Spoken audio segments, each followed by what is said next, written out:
નમસ્કાર મિત્રો, સ્વાગત છે આપનું આ એજ્યુકેશન હબ નામની ચેનલમાં। તો દોસ્તો, આજે આપણે જોવાના છીએ આરોગ્યને લગતી વિવિધ કમિટીઓ યાની કે વિવિધ સમિતિઓ, જેમાં ભાગ એકમાં આપણે જોવાના છીએ ભોર કમિટી વિશે, બરોબર। ત્યાર પછી જે બીજો ભાગ લઈને આવીશું તો તેમાં આ અન્ય સમિતિઓની પણ વાત કરવાના છીએ। હાલમાં આપણે આ વિડીયોની અંદર ભોર સમિતિ વિશે 36 ડિગ્રી સાથે આપણે તેની તમામ જે એક્ઝામ લક્ષી જે પરીક્ષાઓમાં સવાલો આવતા હોય છે તેવી એક્ઝામ લક્ષી માહિતી હું તમને જે મેં મટીરિયલ બનાવેલું છે તેમાંથી પીપીટી બનાવી અને તમારી સમક્ષ હાલમાં હું પ્રસ્તુત કરી રહ્યો છું। જે મેં મટીરિયલ પ્રોવાઈડ કરેલું તેમાં MPSWની જે એક્ઝામ લેવાની દિવ્યાંગ લોકોની, તેમાં કુલ 35 વિભાગ બીના પ્રશ્નો પૂછાયેલા, તેમાંથી 28 બેઠા શબ્દો સાથે આપણા મટીરિયલમાંથી પૂછાણા હતા। તો વિશેષ સમય ન બગાડતા મિત્રો, તો આ વિડીયોની આપણે શરૂઆત કરીએ। વિડીયોની શરૂઆત તમને એક મોટિવેશન આપવા માંગુ છું, અને મોટિવેશનની એક લાઈન તમે અવશ્ય સાંભળજો, જેના લીધે થઈ તમને પ્રિપરેશન કરવાનું વધારે મન થશે। તમારે મિત્રો, તમે જો જેન્ટ્સ છો તો તમે MPSWની પ્રિપરેશન કરતા હશો, લેડીઝ હશો તો ફિમેલ હેલ્થ વર્કરની પ્રિપરેશન કરતા હશો, બરાબર। આવા કપડાઓમાં તમારે જો જવું હોય, કેમ કે આ તમારું એક લક્ષ્ય છે, સરકારી નોકરી, કોઈને MPSW બનવું છે તો કોઈને ફિમેલ હેલ્થ વર્કર બનવું છે, બરાબર। તો તે તમામ વિદ્યાર્થીઓને મારો એક જ સંદેશ છે કે વિદ્યાર્થી મિત્રો, આ મસ્તની તક આવી છે, બરાબર। આવી તક વારંવાર નથી આવતી, માટે વિદ્યાર્થી મિત્રો તમે મહેનત કરો। વિદ્યાર્થી, સપનું તમારું MPSW કે FSW બનવાનું છે। રાત દિવસ અભ્યાસ કરો, ક્યારેય થાકો નહીં, ક્યારેય કંટાળો નહીં, અને ક્યારેય પણ હાર ન માનો। સફળતા તમારી રાહ જોઈ રહી છે। MPSW અને FSW બની અને તમે હજારોના જીવન બચાવો, તે માટે શુભેચ્છાઓ, અને તમે એક્ઝામમાં પાસ થઈ જાઓ તે માટે બેસ્ટ ઓફ લક મિત્રો। હવે આપણે જોઈએ કે જે હાલમાં દિવ્યાંગની CBRTથી એક્ઝામ લેવાની, તેમાં આવા ક્વેશ્ચન આવેલા, અને જે પણ આપણા મટીરિયલમાંથી PDF સ્વરૂપે જે મટીરિયલ પ્રોવાઈડ કરેલું છે ટેલિગ્રામમાં, એમાંથી પણ બેઠા શબ્દો સાથે આવેલા, તેના આપણે બાજુમાં સ્ક્રીનશોટ પણ આપણે મૂકેલા છે, જેના લીધે થઈ તમને આ એક તો પ્રેક્ટિસ થઈ જશે કે ભાઈ એક્ઝામમાં CBRTની જે પેટર્ન હાલમાં ચેન્જ થઈ છે તે CBRTમાં કેવા ક્વેશ્ચન આવશે એમ, તો તમને એક પેપરનું સોલ્યુશન પણ થઈ જશે।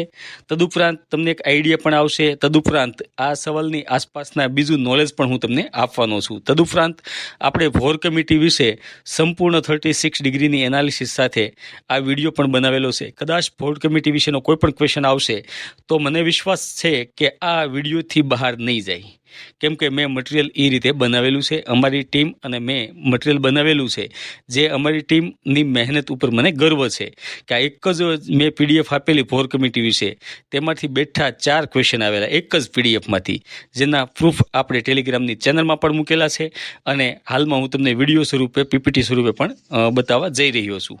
તો ક્વેશ્ચન કંઈક એવો છે કે ભારત સરકારે કયા વર્ષમાં ભોર સમિતિની સ્થાપના કરી હતી? મિત્રો, CBRTમાં ખાસ તમારે શબ્દો પર ફોકસ રાખવાના હોય છે કે જે ક્વેશ્ચન આવ્યો છે એ ભોર કમિટી વિશે છે, અને એમાં વર્ષ પૂછવામાં આવ્યું છે, અને એ વર્ષ શેનું પૂછવામાં આવ્યું છે? સ્થાપનાનું, બરોબર। ખાસ મિત્રો અહીંયા યાદ રાખજો। તો અહીંયા આપણો રાઈટ આન્સર છે 1943। હવે આપણે આ મટીરિયલમાં જુઓ તો ભોર સમિતિ 1946 એવું ટાઇટલથી આપણે PDFમાં મટીરિયલ પ્રોવાઈડ કરેલું છે, જેમાં અધ્યક્ષનું નામ સર જોસેફ ભોર હતા, તેનું ઉપનામ આ કમિટીનું health survey and development committee, એનું ઉપનામ આ કમિટીનું હતું। હવે તમે જોશો તો આની જે સ્થાપના છે ને એ 1943માં થયેલી છે, બરોબર, અને એને અહેવાલ 1946માં આપેલો છે, માટે અહીંયા સ્થાપના પૂછાયેલી હોય તો આપણે 1943 એની નિમણૂક થઈ આ સમિતિની, માટે સાચો જવાબ 1943 આવશે। પરંતુ જો તેણે અહેવાલ ક્યારે આપ્યો એવો ક્વેશ્ચન આવશે તો 1946 આપણો રાઈટ આન્સર બની શકે, બરોબર। અહેવાલ તો 1946 અને સ્થાપના કે નિમણૂક તો 1943। અહીંયા આપણી સ્થાપના પૂછેલી છે, માટે આપણો 1943 જવાબ આપણો અહીંયા સાચો બનશે। હવે બીજા MCQની વાત કરીએ તો ભોર કમિટી હતી, ભોર સમિતિ, બરોબર, તેણે જે ભલામણો કરી તે ભલામણોમાં ખાલી જગ્યાનો સમાવેશ થાય છે. અહીંયા 4 ઓપ્શનો આપેલા છે. અહીંયા રાઈટ આન્સર મિત્રો સંકલિત આરોગ્ય સંભાળ વ્યવસ્થા એવો આવશે. બરોબર. તો અહીંયા આપણે જે PDF આપેલી, બરોબર, તેમાં એના અધ્યક્ષનું નામ છે, તેના મુખ્ય સભ્ય કેટલા હતા એના પણ નામ આપણે આપેલા છે, અને તેનો જે ઉદ્દેશ્ય છે આ ભોર કમિટીનો, બરોબર, એના ઉદ્દેશો પણ આપણે આપેલા છે. હવે અહીંયા આપણે જોઈએ તો નિવારક યાની કે પ્રિવેન્ટિવ, પ્રમોટિવ અને ઉપચારાત્મક જે સેવાઓ છે, આ 3 સેવા એને એકીકૃત કરવાની આ કમિટીએ ભલામણ મુખ્ય કરેલી. બરોબર. તો આ સંકલિત આરોગ્ય વ્યવસ્થા છે, બરોબર, સંકલિત આરોગ્ય વ્યવસ્થા જે આપણા આ નિવારક, પ્રમોટિવ અને ઉપચારાત્મક, તદુપરાંત પ્રાઇમરી, મધ્યમ અને જિલ્લા લેવલનું જે ત્રિસ્તરીય માળખું આપ્યું છે, બરોબર, એનું પણ સંકલન કરવાની વાત છે. અને આ જે સેવાઓ છે નિવારક, પ્રમોટિવ અને ઉપચારાત્મક, આ સેવાઓનું એકીકૃત કરવાની વાત આ કમિટીએ ભલામણ કરેલી છે. માટે અહીંયા સંકલિત આરોગ્ય વ્યવસ્થા આપણો સાચો જવાબ બનશે, અને એ પણ આપણા બેઠા મટીરિયલમાંથી જ પૂછાયેલો છે. હવે આગળનો MCQની વાત કરીએ તો ભોર સમિતિ અનુસાર ગ્રામ્ય સ્તરે, ખાસ મિત્રો યાદ રાખજો, ગ્રામ્ય સ્તરની વાત થઈ છે. અહીંયા ગ્રામ્ય સ્તરે શું સ્થાપિત થવું જોઈએ, બરાબર. તો અહીંયા આપણો સાચો જવાબ આવશે પ્રાથમિક આરોગ્ય કેન્દ્ર, યાની કે પ્રાઇમરી હેલ્થ સેન્ટર, જેને શોર્ટ નેમ PHC તરીકે પણ આપણે ઓળખીએ છીએ. હવે મિત્રો આ ભોર સમિતિ છે તેણે ત્રિસ્તરીય મોડલ માળખાની ભલામણ કરેલી હતી, બરોબર, જેમાં જે પ્રથમ સ્તર છે તે ગ્રામ્ય સ્તરનું હોય. ક્યાં? ગ્રામ્ય સ્તર. અને ગ્રામ્ય સ્તરમાં ખાસ કરીને પ્રાઇમરી હેલ્થ યુનિટ અથવા તો પ્રાઇમરી હેલ્થ સેન્ટર, જેને PHC તરીકે ઓળખવામાં આવે છે, બરોબર. અને તેણે એમ પણ કહ્યું હતું કે ટૂંકા ગાળાનું જે છે, બરોબર, ટૂંકા ગાળાનું તમારે લક્ષ્ય સિદ્ધ કરવા હોય તો 40,000ની વસ્તીએ એક PHC, અને લાંબા ગાળાનું જે આયોજન હોય તો એમાં 10,000 થી 20,000ની વસ્તીએ એક PHC સ્થાપવાની વાત કરેલી, અને 75 બેડની વ્યવસ્થા હોવી જોઈએ. આ ભોર કમિટીએ ગ્રામ્ય સ્તરે PHCની વાત કરેલી હતી. હવે આપણે જોઈએ તો ભોર સમિતિ શેની ભલામણ કરવા માટે જાણીતી છે, બરોબર. તો અહીં આપણે ત્રિસ્તરીય આરોગ્ય વ્યવસ્થાની ભલામણ એણે કરી, તેના વિશે આ ભોર કમિટી જાણીતી છે. હવે અહીંયા પ્રથમ સ્તર, બીજું સ્તર, એમ 3 સ્તરીય એને મોડલ આપેલું છે. એ પણ આ જ PDFમાંથી, એક જ PDF અને એક જ કોષ્ટકમાંથી તમે જોઈ શકો છો મિત્રો. 3 બેઠા ક્વેશ્ચન આવેલા છે, બરોબર. હવે આગળ વાત કરીએ તો આપણે મલ્ટીપર્પઝ હેલ્થ વર્કરની કોઈ પણ વ્યક્તિ તૈયારી કરતા હોય તો તેના માટે આપણે ગુજરાત ગૌણ સેવા પસંદગી મંડળ, જે જાહેરાત ક્રમાંક 404 છે, તેની 254 જગ્યા છે. અને પંચાયત સેવાનું જે છે એની 6 નંબરની જાહેરાત છે, ને તેમાં 420 જગ્યા છે. જગ્યા ખૂબ જ સરસ છે, જગ્યા વિશાળ પણ છે, તક પણ સારી છે. તો હું વિદ્યાર્થી મિત્રોને એવું જણાવવા માંગીશ કે તમે આ વખતે ફૂલ પ્રિપરેશન કરી નાખજો. મસ્ત તક છે, તમારી લાઈફ બની જશે, બરોબર. અને આ બંનેનું જે વિભાગ બીનું જે છે જગ્યાને લગતું 100 માર્ક્સનું, બરોબર, આ બંનેનો કોર્સ આપણે ટેલિગ્રામ પેડ ગ્રુપમાં ઓનલી ફોર 999 રૂપિયામાં આપણે પ્રોવાઈડ કરીએ છીએ. આ કોર્સ વિશે વિગતે માહિતી મેળવવા માટે 78 74 52 72 62 પર પણ તમે કોન્ટેક્ટ કરી શકો છો. મિત્રો ખાસ યાદ રાખજો, આ બંને જગ્યાને લગતું જે 100 માર્ક્સનું છે તેનું મટીરિયલ આપણે પ્રોવાઈડ કરીએ છીએ. અને તમે આના સ્ક્રીનશોટ પણ જોયા છે, આપણા બેઠા મટીરિયલમાંથી પૂછાયેલા છે, બરોબર. અને ત્યારબાદ આ ભાગ 1માં આપણે ભોર કમિટી, ત્યારબાદ બીજા ભાગમાં તમારે જો વિડીયો સારો લાગે તો તમે મને કોમેન્ટ્સ કરજો, એટલે હું તમને બીજી સમિતિઓ વિશે પણ વિડીયો આપીશ. હવે આપણે સમય ન બગાડતા ભોર કમિટી વિશે વિસ્તૃત માહિતી મેળવીએ. તો આ ભોર કમિટીનું જે પૂરું નામ હતું તે health survey and development committee હતું, જેણે અહેવાલ 1946માં સુપ્રસિદ્ધ કરેલો હતો. આ કમિટીની રચના 1943માં થયેલી, અને આની રચના બ્રિટિશ ભારત સરકાર દ્વારા કરવામાં આવેલી, બરોબર. બ્રિટિશ ભારત સરકાર એ માટે અહીંયા લખેલું છે કે આપણે 1947માં આઝાદી મળી હતી, અને 1943માં આઝાદી પહેલાં આની સ્થાપના થયેલી હોવાથી બ્રિટિશ ભારત સરકાર દ્વારા આની સ્થાપના કરેલી. આ ખાસ મિત્રો યાદ રાખજો. અને આણે જે રિપોર્ટ આપ્યો, જેને અહેવાલ આપ્યો, તે પ્રકાશનનું વર્ષ જોઈએ તો માર્ચ 1946. ખાસ મિત્રો અહીંયા મહિનો પણ યાદ રાખજો. સવાલ તમને એક્ઝામ લેવાવાળાએ જો અઘરો બનાવવો હશે તો 4 ઓપ્શનમાં 1946 આપેલું છે, પરંતુ અહીંયા મહિનાઓ ચેન્જ હશે. તો ખાસ મિત્રો યાદ રાખજો, માર્ચ મહિનો અને 1946માં આણે અહેવાલ પ્રસિદ્ધ કરેલો છે. અને આ જે અહેવાલ છે તેણે 4 પ્રકરણમાં યાની કે 4 વિભાગમાં યાની કે 4 વોલ્યુમમાં પ્રસિદ્ધ કરેલો છે અને ભોર કમિટીના અધ્યક્ષ સર જોસેફ વિલિયમ ભોર હતા. બરોબર, આ ભોરના નામ ઉપરથી ભોર કમિટી તરીકે ઓળખાય છે, જે ICS અધિકારી પણ હતા મિત્રો. હવે મિત્રો, આ જે ભોર કમિટી છે એ આરોગ્ય આયોજનનો પાયો અને આ સમિતિએ જ નાખેલો છે, એટલે આ સમિતિ ખૂબ જ આઈએમપી છે. બરોબર, અને બીજી સમિતિઓ પણ એટલી જ આઈએમપી છે. અને આ પરીક્ષામાં વારંવાર આ સમિતિઓના વર્ષ, તેના અધ્યક્ષના નામો, તદુપરાંત તેને મુખ્ય જે ભલામણ કરી છે તે વારંવાર એક્ઝામમાં ક્વેશ્ચન પૂછાય છે. માટે આ વિડીયો તમે અંત સુધી અવશ્ય જોશો. મને વિશ્વાસ છે કે આવનારી MPSW કે ફિમેલ હેલ્થ વર્કરની એક્ઝામ હશે, એમાં જો ભોર કમિટીનો કોઈ પણ ક્વેશ્ચન આવશે તો આ વિડીયોમાંથી આવવો જોઈએ. હવે આ ભોર કમિટીના મુખ્ય ઉદ્દેશ્યોની વાત કરીએ તો મુખ્ય પ્રથમ ઉદ્દેશ્યનો સર્વેક્ષણ કરવાનું હતું, બીજો ઉદ્દેશ્યનું ભલામણ કરવાનું હતું અને ત્રીજો ઉદ્દેશ્ય તેને સેવાઓ એકીકૃત કરવાની વાતનું હતું. બરોબર, હવે આ ત્રણેય આપણે જોઈએ તો ભારતમાં તત્કાલીન આરોગ્ય સ્થિતિ અને આરોગ્ય વ્યવસ્થાનું વ્યાપક સર્વે કરવાનું હતું. બરોબર, પહેલો ઉદ્દેશ્ય. અને બીજો ઉદ્દેશ્ય ભવિષ્યના વિકાસ માટે, ભારતના લોકોનું આરોગ્ય સારું બને તે માટે, તેના ભવિષ્યના વિકાસ માટે વ્યવહારુ ભલામણ કરવાની આ કમિટીનું મુખ્ય ઉદ્દેશ્ય હતું. તેમજ નિવારક, પ્રમોટિવ અને ઉપચારાત્મક સેવાઓનું એકીકૃત કરવાની ભલામણ કરવાનું પણ આનો એક ઉદ્દેશ્ય હતો. હવે આપણે જોઈએ તો આ ભોર કમિટીએ મુખ્ય જે ભલામણ કરેલી છે તેમાંથી મુખ્ય ભલામણ હોય તો ત્રિસ્તરીય માળખાની આરોગ્ય વ્યવસ્થાનું સ્થાપના થાય તેવી તેણે ભલામણ કરેલી છે. અને જે તે વખતમાં આણે ભલામણ કરી, હાલમાં પણ આ ભલામણને આધારે જ તે આપણે જોઈ શકીએ છીએ કે ગ્રામ્ય, તાલુકા અને જિલ્લા લેવલે આ જે ભલામણ કરેલી છે તે મુજબ જ આરોગ્યનું જે વ્યવસ્થા તંત્ર છે તે ગોઠવાયેલું છે ત્રિસ્તરીય રીતે. બરાબર, પ્રથમ સ્તર જોઈએ તો પ્રાથમિક, બીજામાં માધ્યમિક અને ત્રીજામાં જિલ્લા. બરાબર, આ ત્રિસ્તરીય માળખું છે એને. બરાબર, જે પ્રાથમિકમાં છે તેમાં પ્રાઇમરી હેલ્થ સેન્ટર યાની કે PHC, જે માધ્યમિક છે તે સેકન્ડરી યુનિટ, અને જે ત્રીજું છે તે ડિસ્ટ્રિક્ટ હોસ્પિટલ જિલ્લા લેવલનું, જે 2500 બેડ ધરાવતું હોય તેવી તેને ભલામણ કરેલી. હવે આપણે જોઈએ વિગતે. પ્રથમ જે સ્તર છે તેને પ્રાઇમરી હેલ્થ યુનિટ યાની કે PHC તરીકે ઓળખાશે. બીજું જે યુનિટ છે તેને સેકન્ડરી હેલ્થ યુનિટ યાની કે CHC તરીકે ઓળખાશે. જે તૃતીય સ્તર છે તેને ડિસ્ટ્રિક્ટ હોસ્પિટલ તરીકે જિલ્લા સ્તરમાં ઓળખાશે. બરોબર, હવે જે પ્રથમ સ્તર છે તેમાં પ્રાથમિક આરોગ્યની સેવાઓ પૂરી પાડવામાં આવતી હોય છે અને ખાસ કરીને ગ્રામીણ વિસ્તારો પર ખાસ ફોકસ આપવામાં આવતું હોય છે, જેમાં નિવારક અને પ્રોમોટિવ સેવાઓ જેમ કે માતા શિશુનું આરોગ્ય, રસીકરણ, પોષણ અને સ્વચ્છતા વિશેની વાત પ્રથમ સ્તરમાં PHC સેન્ટરમાં સેવાઓ પ્રોવાઈડ કરવામાં આવતી હોય છે. જે સેકન્ડરી સ્તર છે તેમાં વિશેષજ્ઞ સેવાઓ જેમ કે મેડિસિન, સર્જરી, મેટર્નિટી અને પેથોલોજી અને TB વગેરે જેવી સેવાઓ ત્યાં પ્રોવાઈડ કરવામાં આવે છે.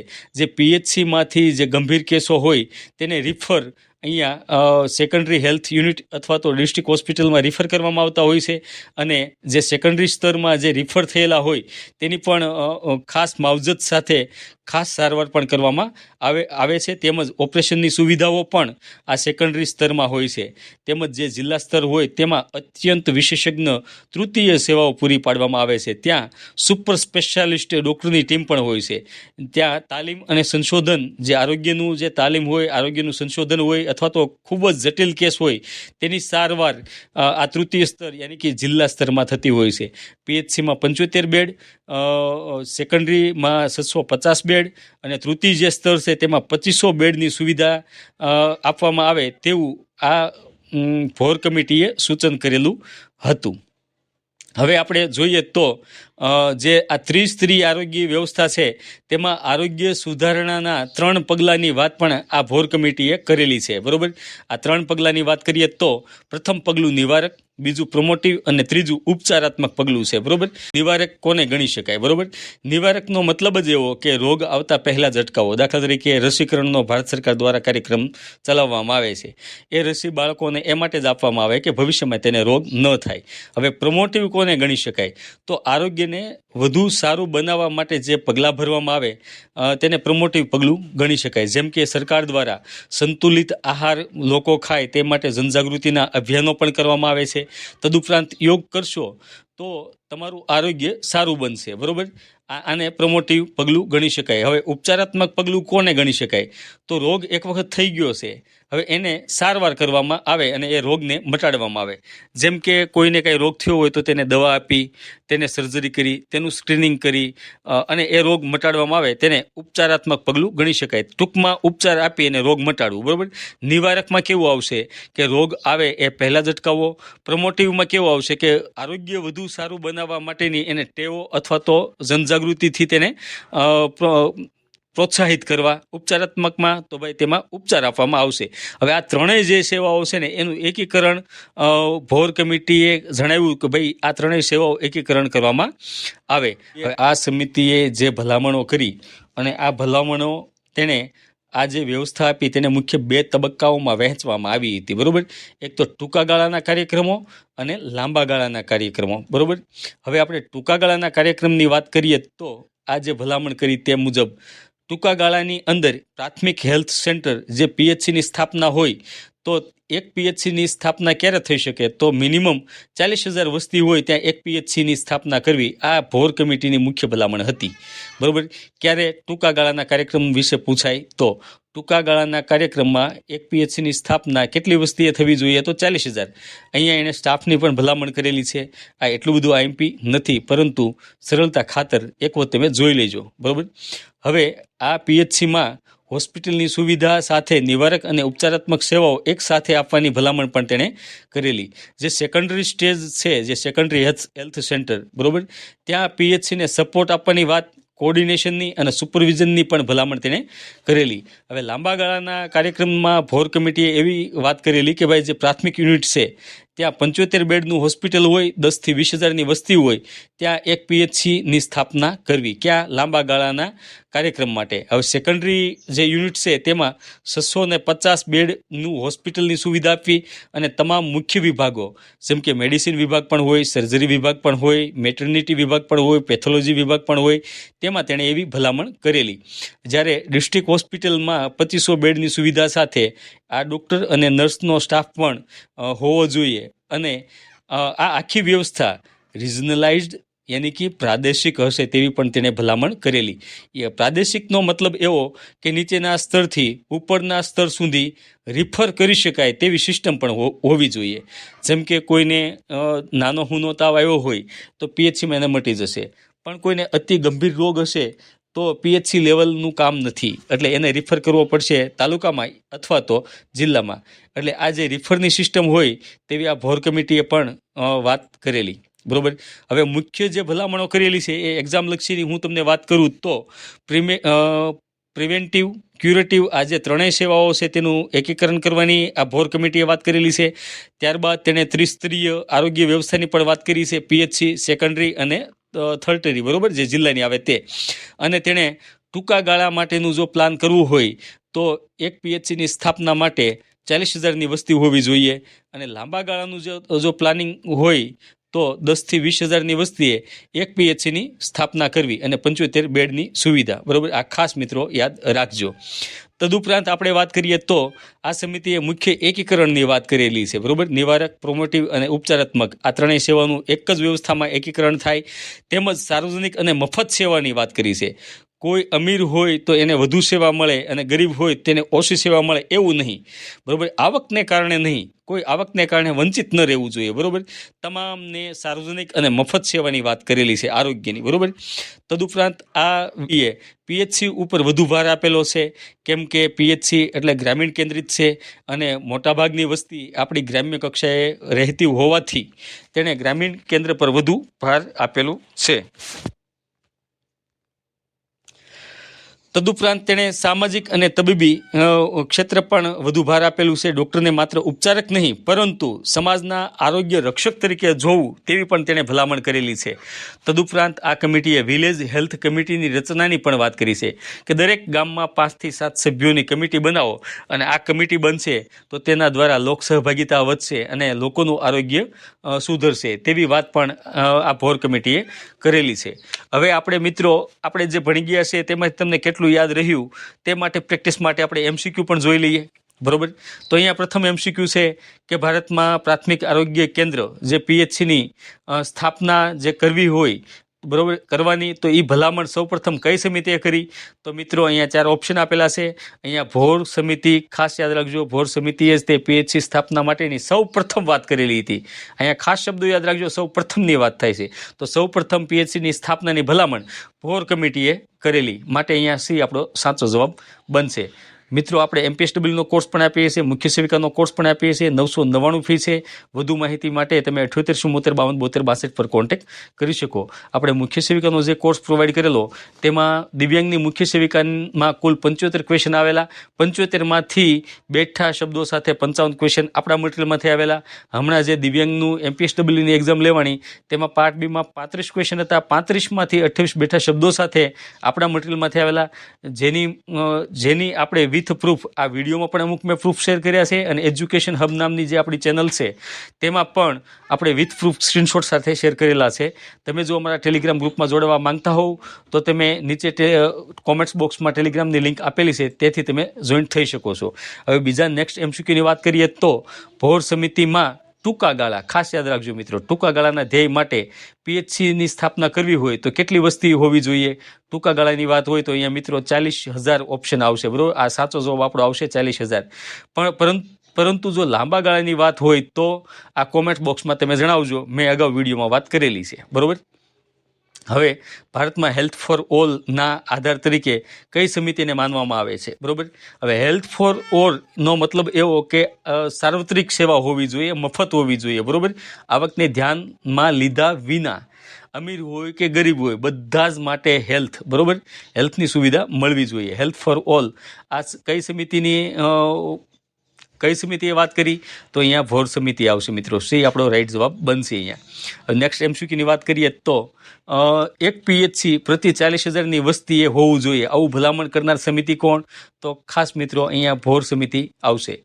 હવે મિત્રો તમને મેં ઘડી પહેલાં વાત કરી તેમજ તે ગૌણ સેવાની કે પંચાયત સેવાની બંને જગ્યા અલગ અલગ છે. બંનેનો સિલેબસ પણ આંશિક રીતે અલગ અલગ છે. બંનેનો સિલેબસ આપણે ટેલિગ્રામમાં આપીએ છીએ અને તમને મટીરિયલ ઓથેન્ટિક અને ગુણવત્તાવાળું મળશે. આ મટીરિયલ જોતું હોય તમારે તો તમે આ નંબર પર કોન્ટેક્ટ કરશો, 78 72 62 પર.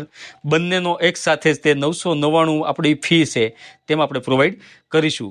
અને હા મિત્રો ખાસ યાદ રાખજો, આ ફરી એક વખત મોટિવેશનનું તમે એક સ્લોગન વાંચી લો, જેના લીધે થઈને તમને બૂસ્ટ અપ મળશે. તમે વધુ રીડ કરશો કે સફળતા કભી અમીરી યા ગરીબી નહીં દેખતી, वो सिर्फ आपकी મહેનત દેખતી है. માટે દોસ્તો લાગી જાઓ, દિવસ રાત્રિ એક કરો. મસ્ત તક છે તમારી જિંદગી બનાવવા માટે. તમારા મમ્મી પપ્પા પણ ગર્વથી આમ કહી શકવા જોઈએ કે મારો છોકરો સરકારી નોકરિયાત છે એમ, બરોબર. અને મિત્રો આ વિડીયો તમને ગમ્યો હોય તો લાઈક કરજો, શેર કરજો અને આ ચેનલને સબસ્ક્રાઈબ કરજો. આભાર દોસ્તો, મળીએ એક નવા વિડીયો સાથે.